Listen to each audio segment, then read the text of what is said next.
தேர்தல் முடிவுகள் வந்த பிறகு என்னை பற்றி ஒரு 2-3 விமர்சனங்கள் சோசியல் மீடியாவில் அரசியல் உலகத்தில் பரவலாக பரவிக்கிட்டு இருக்கு. அதுக்கு நான் விடை கொடுக்கலன்னு சொன்னால் அதே உண்மை ஆகிடும் அப்படின்னு ஆகிடும். நான் நேற்று பெங்களூர் போகும்போது நீங்கள்லாம் இங்கே வந்திருப்பீங்க, ஏர்போர்ட்டில் யாரும் வந்திருப்பீங்க. அங்கே நீங்கள் கேள்வி கேட்பீங்க, அதை விடை கொடுத்துலான்னு இருந்தேன். அப்போ நீங்கள் யாரும் அங்கே இல்லை. அதுக்கு அப்படியே பெங்களூர்லேருந்து திரும்பி வரும்போது கூட அங்கே மீடியா யாருமே இல்லை. அதுக்கப்புறம் 18th கேரளா ஷூட்டிங் இருந்தது சொல்லியிருந்தாங்க. அப்போ நான் விடை கொடுத்துடலாம் அப்படின்னு நினச்சேன். நீங்கள் அங்கே வரலன்னா கூட முதல்ல சொல்லிவிட்டு அங்கே வர சொல்லி விடை கொடுத்துடலாம்னு நினச்சேன். அது ஷூட்டிங் போஸ்ட்போன் ஆகிடுச்சு. ஸோ இங்கே ரொம்ப இன்னும் தள்ளக்கூடாது அப்படின்னு சொல்லி உங்களெல்லாம் நான் கூப்பிட்டுருக்கேன். ஃபஸ்ட்டு தேர்தல் முடிவுகள் வந்த உடனே நான் ஸ்டாலின் சாரை போய் பார்த்தது. அது கொஞ்சம் விமர்சனங்கள் வந்தது. ஸ்டாலின் சார் அவர்களும் என்னுடைய 38-40 ஆண்டு நண்பர். எங்களுடைய நட்பு கொள்கைகள் அரசியலுக்கு அப்பாற்பட்டது. ஜனநாயகத்தில் தோல்வி வெற்றி சகஜம். இருந்தாலும் ஸ்டாலின் அவர்கள் அந்த குளத்தூரில் தோத்தது எனக்கு கொஞ்சம் சங்கடமாக இருந்தது. அதுக்காக ஒரு நண்பனுங்கிற முறையில், நட்பு முறையில் அவரை போய் நான் பார்த்தேன். அதுக்கு நான் இங்கே விஜய் அரசியல் சிஎம் ஆகக்கூடாது, போருக்கு வரக்கூடாது, அதை தடுக்கிறதுக்கு ரஜினி அங்கே போயிருக்காங்க. வேறு ஏதோ 2 பெரிய பார்ட்டியை சேர்க்கணும்னு சொல்லி பேசுகிறாங்க அப்படின்னு சொல்லி விமர்சனங்கள் வெளியே வருது. அந்த சூழ்நிலையில் அதெல்லாம் பேச முடியுமா? அப்படி பேசுகிற ஒரு தரங்கெட்ட ஆள் ரஜினிகாந்த் இல்லை. அது தெளிவுபடுத்துகிறேன். ரெண்டாவது நான் அவர் வாழ்த்து சொல்லலை. ஏர்போர்ட் போகும்போது வாழ்த்து சொல்லலை. அவர் ஜெயிச்ச உடனே எக்ஸ் தளத்தில் என்னுடைய வாழ்த்துக்களை தான் அவருக்கு பதிவிட்டார். நான் 2016 அரசியலுக்கு வர்றேன்னு சொன்ன பிறகு நான் ஏர்போர்ட்டுக்கு போகும்போது யூஸ்வலாக அங்கே இருக்கிறவங்க அந்த போர்டிங் கார்டு வாங்கிறதுக்கு இருப்பாங்க. அவங்களுக்கு கேட்குறது தான் வழக்கம், மீடியா யாராவது இருப்பாங்களா அப்படின்னு. அதே இதில் மீடியா யாராவது இருப்பாங்களான்னு கேட்டேன். பெங்களூர் போகும்போது மீடியா யாரும் இல்லைன்னு சொன்னாங்க. சரின்னு சொல்லி நான் போயிட்டுருக்கும்போது திடீர்னு ஒருத்தர் ஒரு மீடியா ஆள் மாதிரி தெரியல எனக்கு. ஒரு சின்ன ஃபோன் வச்சுக்கிட்டு விஜய் ஒரு முதலமைச்சர் இருக்காரு அப்படின்னு சொன்னேன். நான் என்ன செகண்ட் ஷாக், அது மீடியா மாதிரியே தெரியல எனக்கு. ஃபோன் வச்சுக்கிட்டு நான் அப்படியே பார்த்து சிரிச்சு நான் போயிட்டேன். அதுக்கு வாழ்த்துக்கள் சொல்லலை அப்படின்னு சொல்லி அதுக்கு ஒரு விமர்சனம். இன்னொன்று விஜய் மேலே எனக்கு பொறாமை அப்படின்னு. நான் அரசியல் இல்லை, அரசியல் நான் இல்லைன்னு சொல்லி விலகி ஆச்சு. அரசியல் நான் இல்லாத போது அவர் மேலே எனக்கு ஏன் பொறாமை? ஒருவேளை கமல்ஹாசன் ஏதாவது முதலமைச்சர் தான் எனக்கு பொறாமை வந்திருக்குமோ என்னமோ தெரியாது. அப்போ கூட வந்திருக்காது. கிடைக்கிறது கிடைக்காம இருக்காது, கிடைக்காம இருக்கிறது கிடைக்காது. ஸோ இன்னொன்று எனக்கும் விஜய்க்கு ஒரு எனக்கும் விஜய்க்கு ஒரு ஜெனரேஷன் கேப், கிட்டத்தட்ட 25 இயர்ஸ் டிஃப்ரென்ஸ். நான் முதலையே சொல்லியிருக்கேன். நான் விஜயை நான் இதை கம்பேர் பண்ணிக்கிட்டா அது எனக்கு நல்லதில்லை, கெட்ட பேர். விஜய் என்னை பற்றி கம்பேர் பண்ணிட்டா அவருக்கு நல்லதில்லை. சின்ன வயசுலேருந்து அவர் பார்த்துட்ருக்கார். அவர் சிஎம் ஆனதில் எனக்கு என்ன போகிறாங்க? அது இவ்வளோ சின்ன வயசில் 52 வயசில் எம்ஜிஆர் என்டிஆர் சாதனை பண்ணுறதை விட அதை விட ஜாஸ்தி. கம்ப்ளீட்டாக சென்டர் பிஜேபி எவ்வளோ பெரிய பவர்ஃபுல் சென்டர். இங்கே 2 பெரிய கட்சிகளை எதிர்த்து தனி ஆளை ஜெயிச்சிருக்காங்க. அது நம்ம சினிமா இண்டஸ்ட்ரியிலேருந்து. எனக்கு அது பொறாமை இல்லை, ஒரு ஆச்சரியம் கலந்த ஒரு சந்தோஷம். அப்படியே யார் அப்ரிஷியேஷன், சூப்பர். ஸோ அந்த பொறாமையும் இல்லை.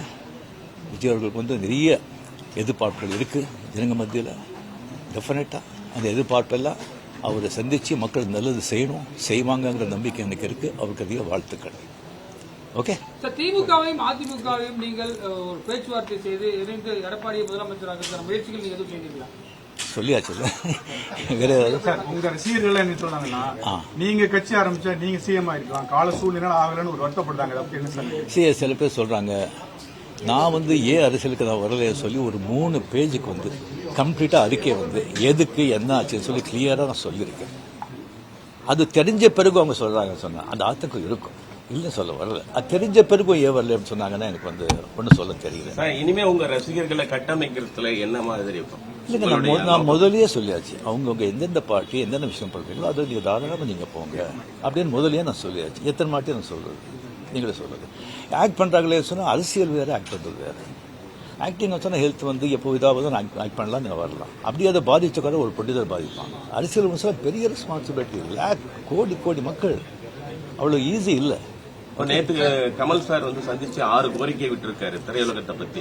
நீங்க வந்து சிஎம் சந்திச்சு திரையுலகம் பத்தின கோரிக்கைகள் ஏதாவது முன்வைக்கிறதுக்கு ஐடியா இருக்கா? இல்லைங்க, இப்போ வந்து சினிமா இண்டஸ்ட்ரியிலேருந்து நடிகர் சினிமா போயாச்சு, ப்ரொடியூசர் கவுன்சில் பார்க்க போறாங்க, கமலும் போயாச்சு. மறுபடியும் வந்து சும்மா சம்பிரதாயிகமான போய் பார்க்கறதுக்கு எனக்கு பிடிக்காது. முதல் முறையாக ஆட்சிக்கு வந்திருக்கக்கூடிய விஜய் அவர்களுக்கு உங்களுடைய அறிவுரை ஆலோசனை என்ன? எதிர்பார்ப்பு ரொம்ப ஜாஸ்தியாக இருக்குங்க. அது டெஃபினட்டாக பூர்த்தி செய்வாங்க நம்பிக்கை எனக்கு இருக்குது. பட் ஒன்று மக்கள் நம்ம வந்துட்டு ஒரு 2 வருஷம் அவரை விட்டுருணும். 2 வருஷம் விட்டுருணும். இன்னொன்று வந்து அவருடைய தொண்டர்களாகட்டும் ரசிகர்களாகட்டும் ஜாகிரதையாக வந்து நடந்துக்கணும். இந்த சென்ஸ் அவர் என்ன தப்பு பண்ணால் கூட அது ஸ்ட்ரைட்டாக விஜய்க்கு தான் பாதிக்கும் அப்படிங்கிறத அவங்க மனசில் வச்சுக்கணும்.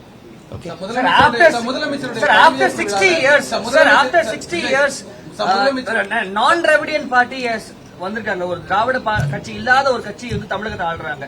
இது என்ன மாதிரியான இம்பாக்ட் கிரியேட் பண்ணணும்? சரிங்க, ஒரு 60 ஆண்டுகள் பார்த்துட்டாங்க. ஒரு மாற்றம் தேவை. அந்த மாற்றத்துக்கு கரெக்டாக வந்து விஜய் வந்தாங்க. அது வரும்போது கம்ப்ளீட்டாக சினிமா புகழ் 100% சினிமா புகழ் வந்து அவ்வளோ வந்து ஒரு கை கொடுத்துருக்கு. இளைஞர்கள், லேடிஸு அண்ட் சோஷியல் மீடியா அது நல்ல ஒர்க் ஆகிருக்கு. ஓகே, முதலமைச்சருடைய பதவியேற்பு விழாவில் நீங்க சிறப்பு விஜய் பதவியேற்கும் போது உங்களுக்கு அழைப்பு வந்துச்சா? நீங்க கலந்து கொள்ளாத போது அது ஒரு சமூக வலைதளங்களில் சில கருத்துக்களை முன்வச்சிருந்தாங்க. இல்லை, முதலமைச்சர் அந்த ஏற்ப விழா ஸ்வேரிங் எதில் கலந்துருக்கேன் நான்? ஏன்னா எதுலையும் கிடையாது. சிறப்பு உங்களுக்கு அழைப்பு வந்துருக்கு. இன்னும் ஸ்வேரிங்கே பண்ணலைங்க. அந்த அழைப்பு நான் வந்து 96 தான் கலைஞர் இருக்கும்போது அவர் இருக்கும்போதே நான் வந்து அப்போ நான் போகல. 15 டேஸ்க்கு அப்புறம் நான் வெளியே போயிருந்தேன். 15 டேஸ்க்கு அப்புறம் வந்த பிறகு கலைஞர் சார் கேட்டார், உங்களை பார்க்கணும், நான் வரட்டா நீங்கள் வரீங்களா? ஐயோ நானே வரேன்னு சொல்லி அவர் வீட்டுக்கு போய் நான் வாழ்த்துக்கள் சொன்னேன். அப்படி நேரடியாக வந்து மக்கள் வந்து மாற்றம் வேணுன்றதை இந்த தேர்தல் மூலியமா உணர்த்திருக்காங்க. 2001 நீங்க தேர்தல் கட்சி வச்சிருந்தா வெற்றி பெற்றுக்கலாம் என்று ஒரு சொல்லப்படுகிறது. அது வந்து தவறுவிட்டுமோன்னு நினைக்கிறீங்களா? இல்லை, 100% வெற்றி பெற்றுப்பாங்க, அதில் டவுட்டே கிடையாது. பட் ஆனால் அந்த பஸ் மிஸ் பண்ணிட்டீங்கன்னு நினைக்கிறீங்களா? வேறு கொஸ்டின். சார், இந்தியா லெவலில் இருக்கக்கூடிய பிஜேபி தமிழ்நாட்டில் மட்டும் ஏன் ஒரு சீட்டு வருது? என்ன காரணம் சார்? சாரி, நான் அதுக்கெல்லாம் நான் ஆன்சர் பண்ணுறேன். Okay, thank you very much. My heartily congratulations to Vijay. And definitely a lot of expectation is there from people. Definitely, I wish he will fulfill that. Thank you. ஒரே ஒரு விஷயம் தான்,